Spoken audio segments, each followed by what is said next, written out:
make a plan, carve it into stone, like a feather falling. It is still unknown until the clock speaks up, says it's time to go. You can choose the high or the lower road. You might clench your fist, you might fork your tongue as you curse or praise all the things you've done. And then in you come with those marching drums in a saintly compromise. No more whiskey slurs, no more blonde-haired girls for your whole eternal life. And you'll do the dance that was choreographed at the very dawn of time, singing I told you, son, the day would come. You would die, die, die, die. You would die, die, die, die. You would die, die, die, die. You would die, die, die.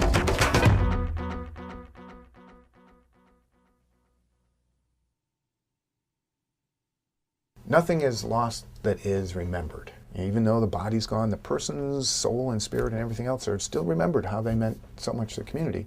So you talk about it. But in general, they're going down a very long and difficult road to readjust a whole life. Without the funeral, without that process, without community support, they don't even know which road to get on. You're going to each get your heads down. Put your books away. We're going to get your heads down. You're going to make a mouth on your head. You gotta make 2 rolls and then just connect them, but make them like thinner than you think they need to be. Grief is a psychological aspect to it.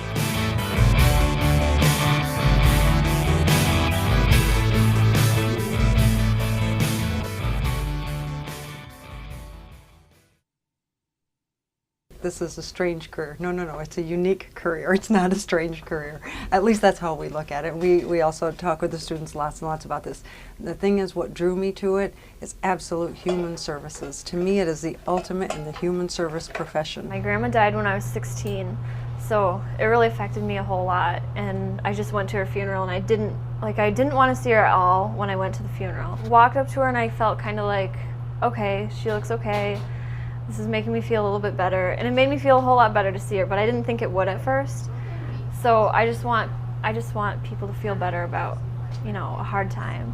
I've been around the business my entire life, and I'm the 7th generation. Well, I will be the 7th generation. My father's the 6th. I knew it. And I've been working with him since I was probably 15.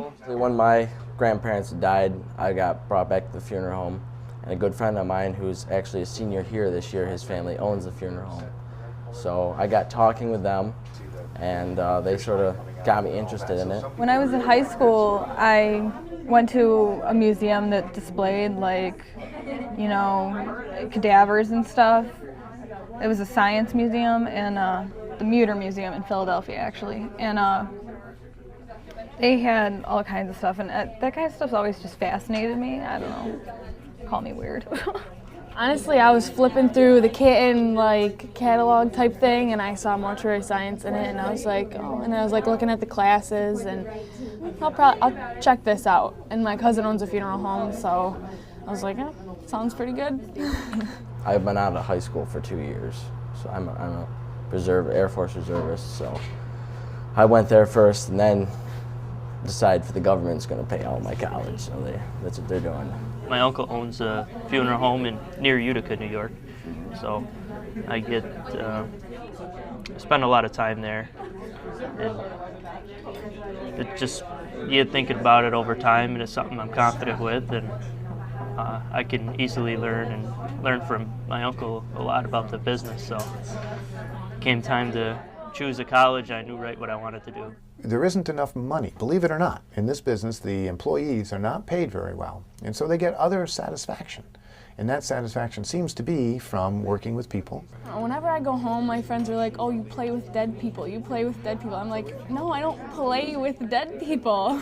I'm like, "That's not what happens." And I don't get why they say stuff like that, because you're helping out a family in a time of need. There are stories about how we kept bodies in our house and so, you know, like little kids talk, and it was funny, but it wasn't. They don't really know. We don't involve like people that my friends aren't really involved in the business or anything. I don't really, you know, discuss it with them. They aren't too weirded out by it, but you know, they stick around. Having them thank you for what you did in a tough situation, for someone to come over out of the crowd, like at the little reception afterward, and to notice you over there and thank you very much for what you did, that means way more than what a cold person would take. I guess making friendships, not really friendships, but having a bond with the family and knowing that what separates you from the guy down the street is how you treat your family and the things you do to keep serving them. You have to understand what the other people are going through, and it's a really tough thing to go through. And to sit there and just be like, "Oh, get over it." It's not like that in real life. And I've had a lot of family deaths, and it's not easy to get through. I think that a family should be able to trust their funeral director. Mr. Walsh told us that the two most trusted careers are bankers and funeral directors, and I think he's right that if a family doesn't trust you, they're not going to continue, needing your services. They'll find someone else, and when they do trust you, it's easier for you to help them and to get them through their time of, vulnerability. There's nothing more self-satisfying to me or positive that if you can make a good effect in their life. And so that's what I tell the students, like when something is not nice, like especially an infant or a child, a traumatic death, a close family or relative, when you have to deal with something like that, I tell them that you always keep in mind if it's something ick and nasty and it doesn't smell very nice or look very nice, you always keep in mind why you're doing it, so that family can come in and they can have that opportunity to say goodbye, to see them, to touch them, to have that time or that opportunity.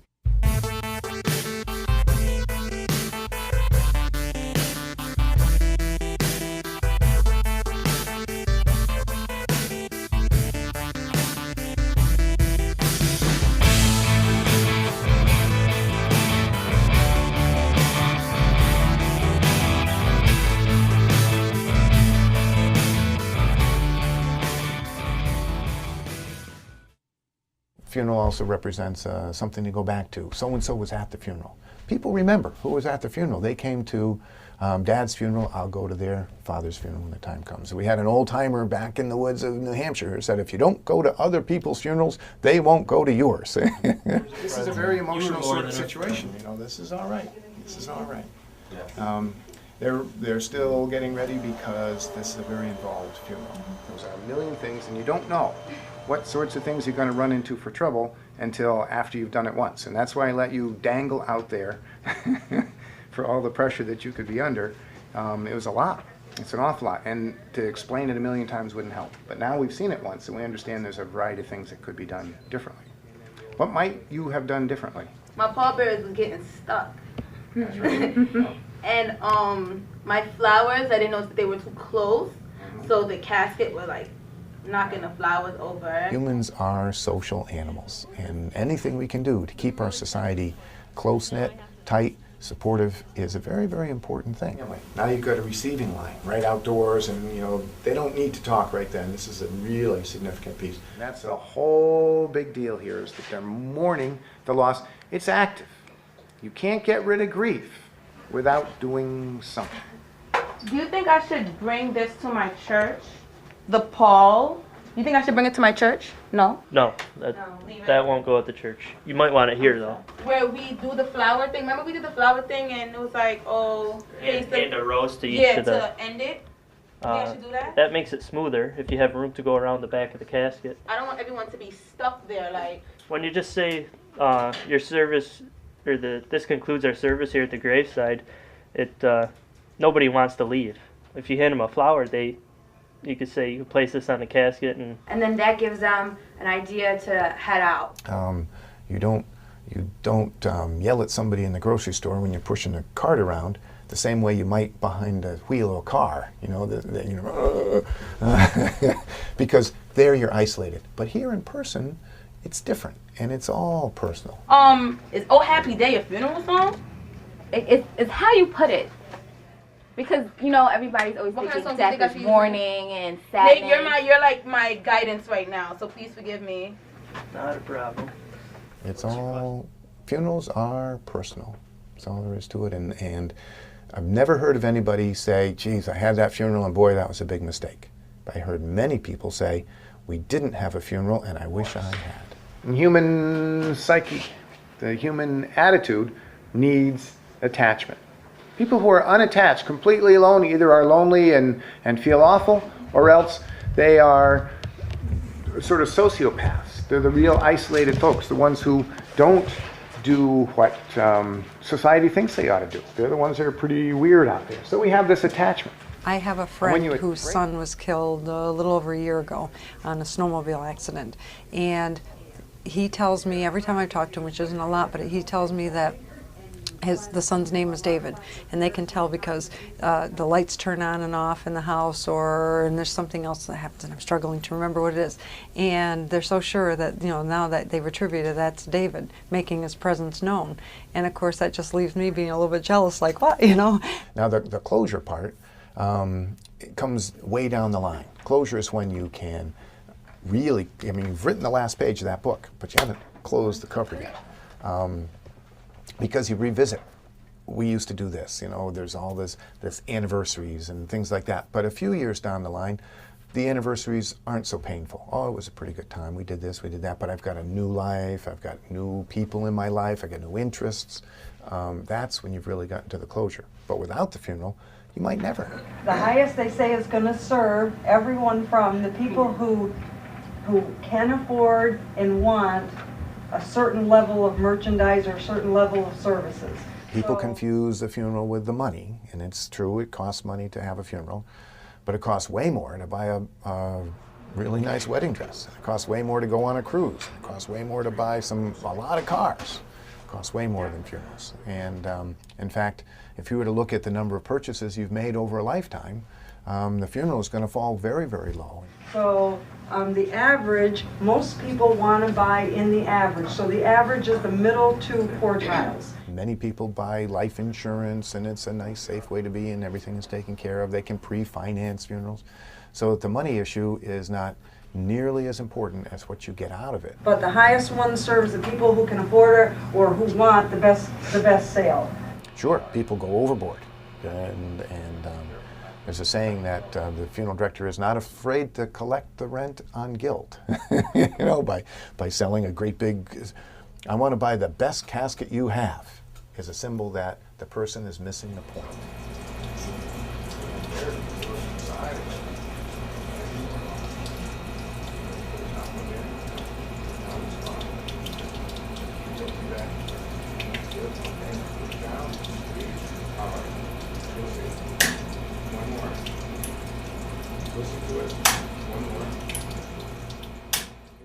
I always thought decapitation meant the head is off. The head was taken off, but any amount of the cranium down taken off is considered decapitation, okay? So I just wanted to tell you that so that when you see it, on the certificate or you see it on the report and you think decap, whoa, I got a whole decapitation, that's not always the case. What might we use to reattach that head? Common things around PVC pipe, broom handle, but the biggest and best thing I can tell you is zip ties.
seeing is believing.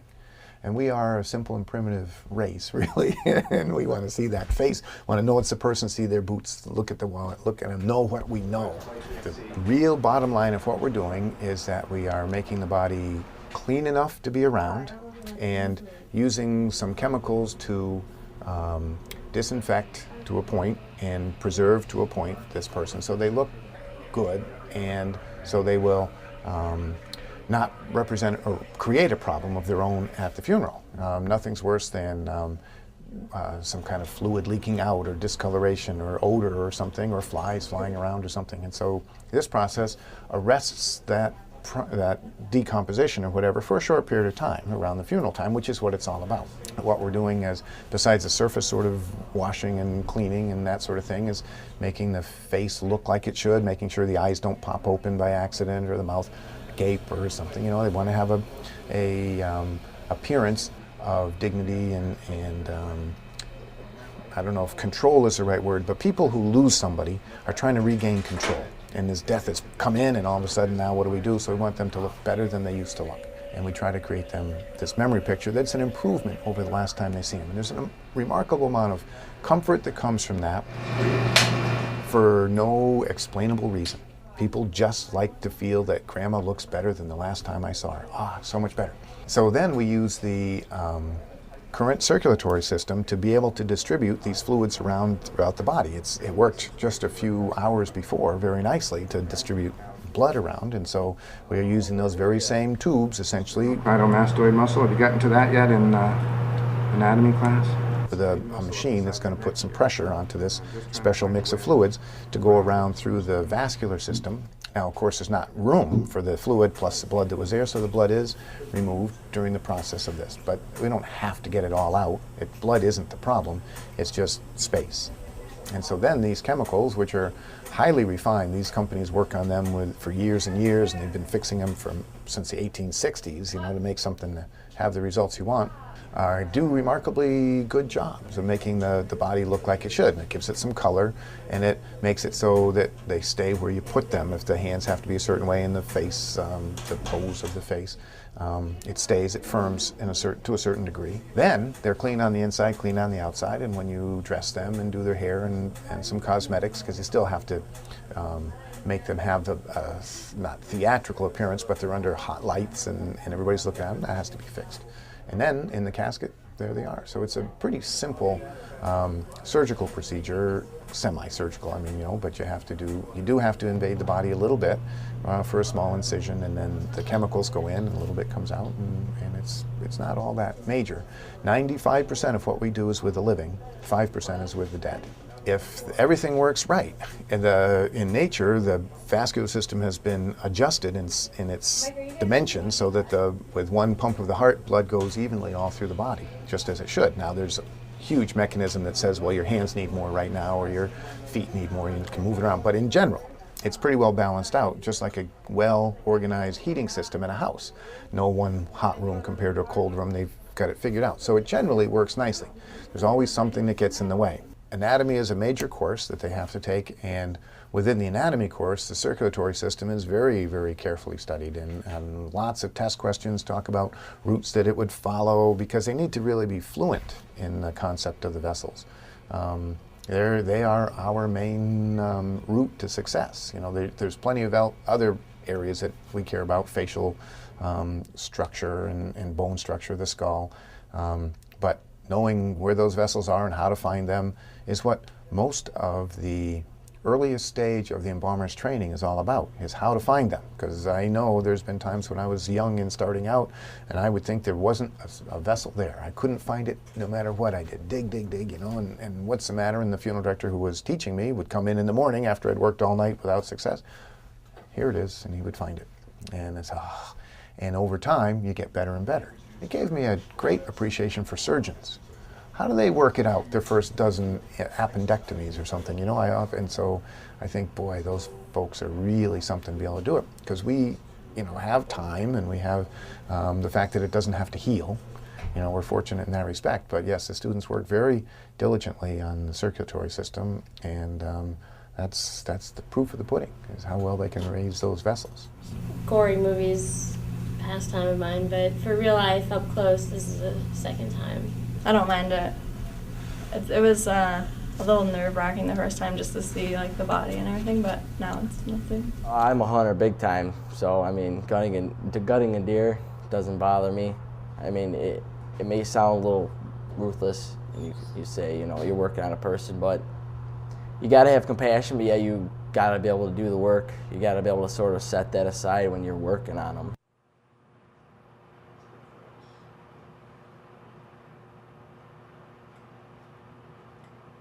Well, they had the person on the table and he didn't have any eyes. And nobody warned me about no eyes. If I would have known beforehand, I might have been okay with the no eyes, but I just didn't know about it. And so we had to close the eyes, and I looked and I was like, no, this is not gonna happen. Don't say, oh, I couldn't do that, no, or like, oh, that's nasty, I couldn't do that. Don't ever, always say, I never thought, I might be able to do that. Always look at every opportunity, everything as, maybe I could do that. I just sat down for a little while and Mr. Walsh was like, are you gonna be okay? And then I was okay. And then after that, it just gradually got better and better, and now it doesn't bother me at all.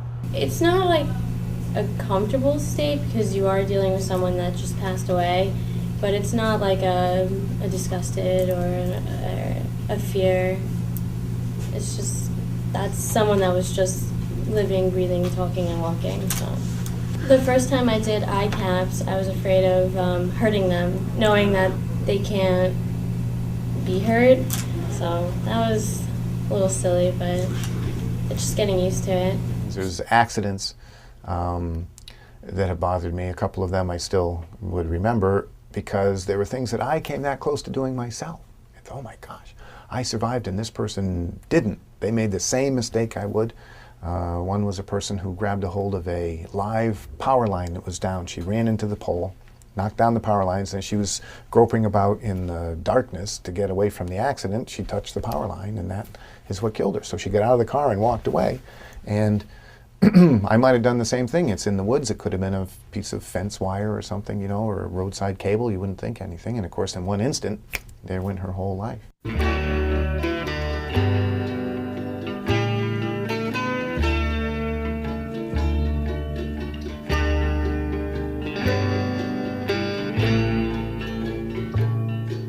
My daddy told me, looking back, the best friend you have is a railroad track. So when I was 13, I said I'm rolling my own, and I'm leaving Missouri, and I'm never coming home, and I'm lost. And I'm lost, and I'm lost in the bottom of the world. I'm hanged up to the bishop in the barbershop line. I'm lost at the bottom of the world. Satchel pudding and Lord God knows, sitting by the fire with a busted nose. That fresh egg yeller is too damn rare, but the white part's perfect for slicking down your hair. And I'm lost, and I'm lost, and I'm lost at the bottom of the world. I'm hanged up to the bishop in the barbershop line. I'm lost at the bottom of the world. Black Jack Ruby and Nimrod King. The moon's the color of a coffee stain. Jesse Frank and Bertie Joe Holtz. But who is the king of all of these folks? And I'm lost, and I'm lost, the bottom of the world. I'm handcuffed to the bishop in a barbershop line. I'm lost at the bottom of the world.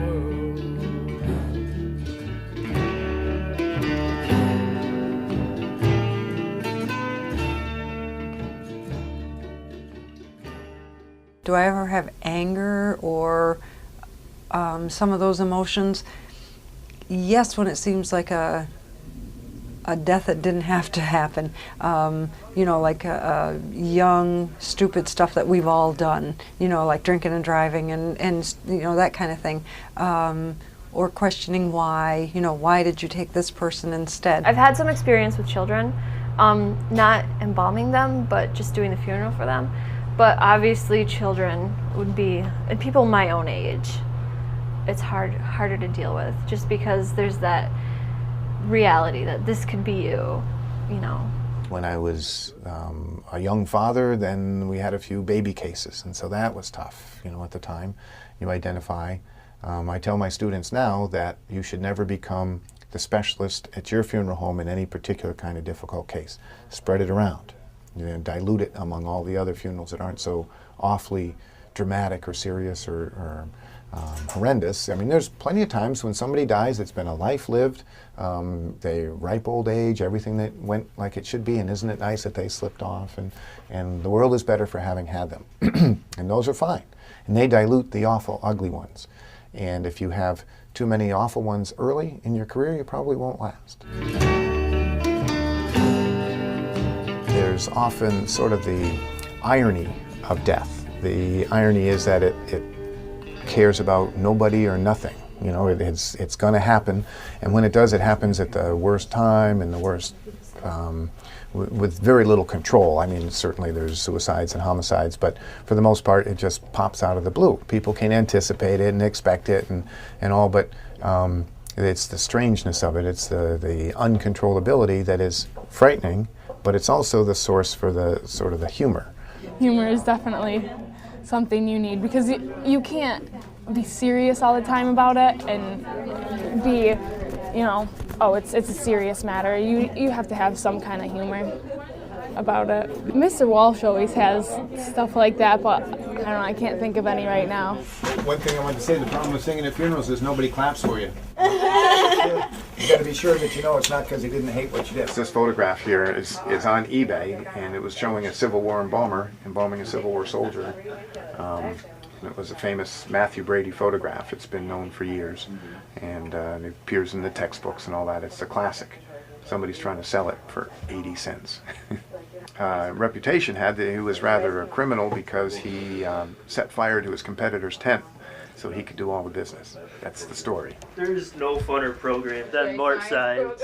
It's definitely got every other program beat. If you get to thinking about it all the time and get bogged down in the really grim seriousness of it, then you just could not stay in the business for very long. That's the funeral arrangements we'll be making later. Her husband died of diarrhea. It's okay. Well, we'll have a good service.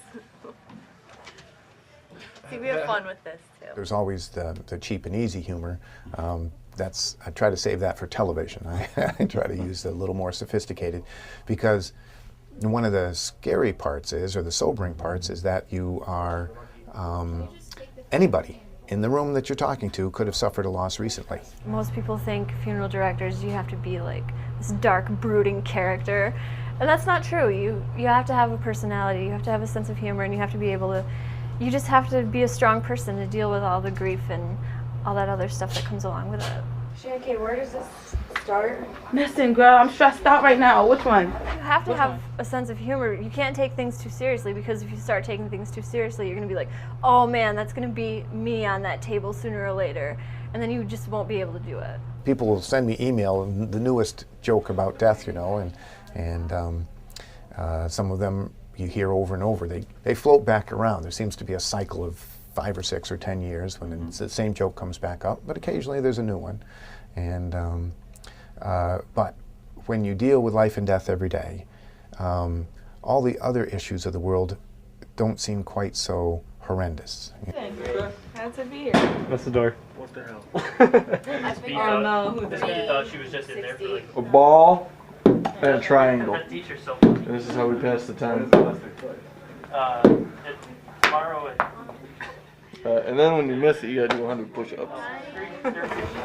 But I didn't. And I need to move the furniture out. Which one? They don't like 30. You don't mind if I put it Oh, there? yeah. I'm gonna move it out and copy a. That's not legal in a funeral home, but Your second family, I'm first family. I said, watch it be our child who died. You and me would make good-looking babies. yeah. Get that for you. They go all around the outside, not a vertical sphere, but just Here? I think it's really nice that Ashley wore her 3rd grade picture day outfit. And it used to be a skirt, but now it's a shirt. That's the award for worst dressed in the program today. You know what I mean? Like you're in 3rd grade, like a girl wear like the thing right here with like the button. And you know, doesn't that what it looks like today? That's all I got right now. But that's what we finally find, is that the death things are so serious that everything else isn't too bad. The funeral directors tend to have quite happy family lives and professional lives if they get some free time to themselves. But when they do it right, it's really in a way, I hate to say it, and it's a strange thing, almost an uplifting business that you are in because you are able to be so important to so many people and put all of the big issues of life in perspective.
Yeah.